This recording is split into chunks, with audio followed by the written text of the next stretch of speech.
Hello everyone. As Margaret very informatively introduced me already, my name is Elham Fardad. I'm a senior manager at Ernst & Young Finance Advisory Practice. And about just over a year ago, I launched a charity program called Migrant Leaders, which, as Margaret explained, is designed to help young migrants fulfill their potential in this country. We do this through three things. First of all, one-to-one mentors. Margaret doesn't know, but my update since we last spoke, which wasn't a long time ago, is I've recruited a further 35 VP, Director and MD grade mentors from top 15 firms in London. They're ready to take on talented young migrants, and the number of mentors is going up. I'm working harder than ever, but I'm happier than ever. And my faith in humanity has been restored, because there are a hell of a lot of good people out there who care about making a difference. And they are not always from the places you expect. There are plenty of people working in big firms who actually want to give something back. So I hope that I will be a good connection between the corporate world and the charity sector, and that everyone will benefit from that. But let me tell you a little bit about my own story. When I was a young girl, a child really, growing up in Iran, I was blessed to have a father who came from a very deprived background, a village in Azerbaijan in Iran, the county of Azerbaijan in Iran, where his village did not have a school, didn't have electricity, sanitation, none of that. But my father and his brothers, through their academic performance, got scholarships at the top technical university in the country, and they really made it in life through education and personal integrity. I was lucky because I was the first child in that family. I didn't have privileges, I didn't have luxuries, my father was quite hard on me, and I can tell you, that developed me, it made me who I am. And he always gave me really good advice and principles that I could follow for the rest of my life. And one of those principles he told me about when I was young in Iran, until the age of 13, he said that happiness is about fulfilling your potential. You cannot be genuinely happy as a person unless you fulfill that potential. Now, it's not for me to tell you what or where or what level that potential should be fulfilled to. It's for each individual to become self-aware and work out for themselves what fulfillment of their potential means to them, and then to fulfill that potential. What my father also told me is that it's a big responsibility. To fulfill your potential, you must make sacrifices. And at that time, it made perfect sense, because I was at school, I studied hard, got good grades, everyone was happy, the system seemed to work, so far so good.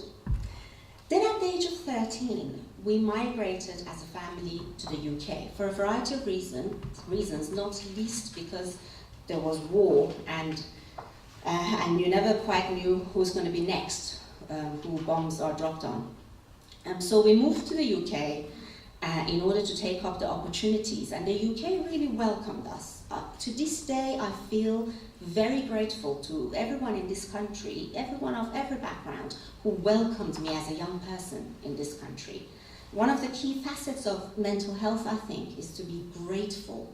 To be grateful to God, to be grateful to science, to be grateful to the people around you. Whatever you believe in, just make sure you have beliefs. Beliefs in something much more important and bigger than ourselves. And be grateful for everything that we are given. So, what happened to me? At the age of 13, we came here. And pretty much what happens to many migrant families happened. We got displaced. My parents got divorced shortly after. And by 17, 18, I found myself alone with nothing and no one. And that was tough. I had an Iranian passport, no residence in the UK, no money and no one. But I had to go to uni, that's all I knew. So somehow, through the goodwill of Birmingham City Council, they treated me as a home student. So I got the grant I needed, 50 quid a week, to be able to survive and go to university. So off I went to university. But from that moment on, the advice, the valuable advice my father always gave me echoed in my mind, and it was great because it stopped me giving into some temptations that really exist and have always existed for young people. But somehow his advice, his distant advice, got misinterpreted in my mind. I mistook the word sacrifice for suffering. I thought making sacrifice to succeed and fulfill your potential means you must suffer. And I suffered for 10 years. I made sure I suffered. I blamed myself for everything. Yeah? I blamed myself.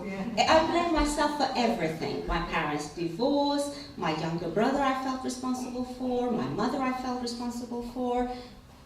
Blamed myself for everything under the sky. But the formula worked. Because I worked hard, I became a financial controller in GE by the age of 25 and got promotions, etc., etc. But my younger brother, who's almost 6 years younger than me, is cleverer than me because he had a robust chat with me once. He said, "You keep saying you must suffer to get somewhere, you must suffer to fulfill your potential, you must suffer to succeed. Are you sure you got here and achieved so much because of your suffering, or in spite of your suffering?" That's right. Yeah. And in that moment, I realized, oh my God, of course, that didn't mean suffering, he meant sacrifice. So from that moment, I started taking charge of my own mental health. I was really paralyzed by anxiety. You know, being Iranian, I was good at putting up a show, pretending everything is great, you know, and doing business presentations, telling everyone the story that everything is great. But inside, I was really suffering, paralyzed by anxiety, really, all sorts of anxieties. So from that moment on, just before I turned 30, I started reading and researching the subject and practicing what I was reading, training myself into becoming more self-aware and actually living a life where I do want to fulfill my potential and I do want to help others, because fulfilling our potential, a big part of that is about helping others fulfill their potential. Otherwise, success is worthless to me, because I'm only one person. If the only success I achieve is me being successful, then I've achieved nothing.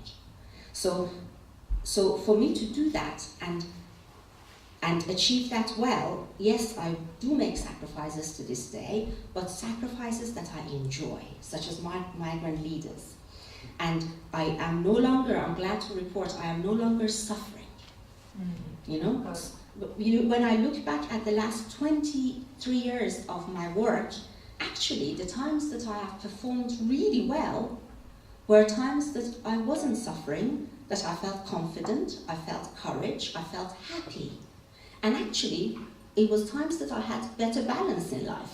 I went to the gym a couple of times a week, I socialized a little bit, I kept in touch with my best friend, you know, some of the things I was living. I got married, had 2 kids, you know, so a little bit of balance and happiness does wonders for success, actually. So my last message before I leave this stage is success is nothing without mental health and happiness. And success is worth nothing without helping others. That's it. Thank you.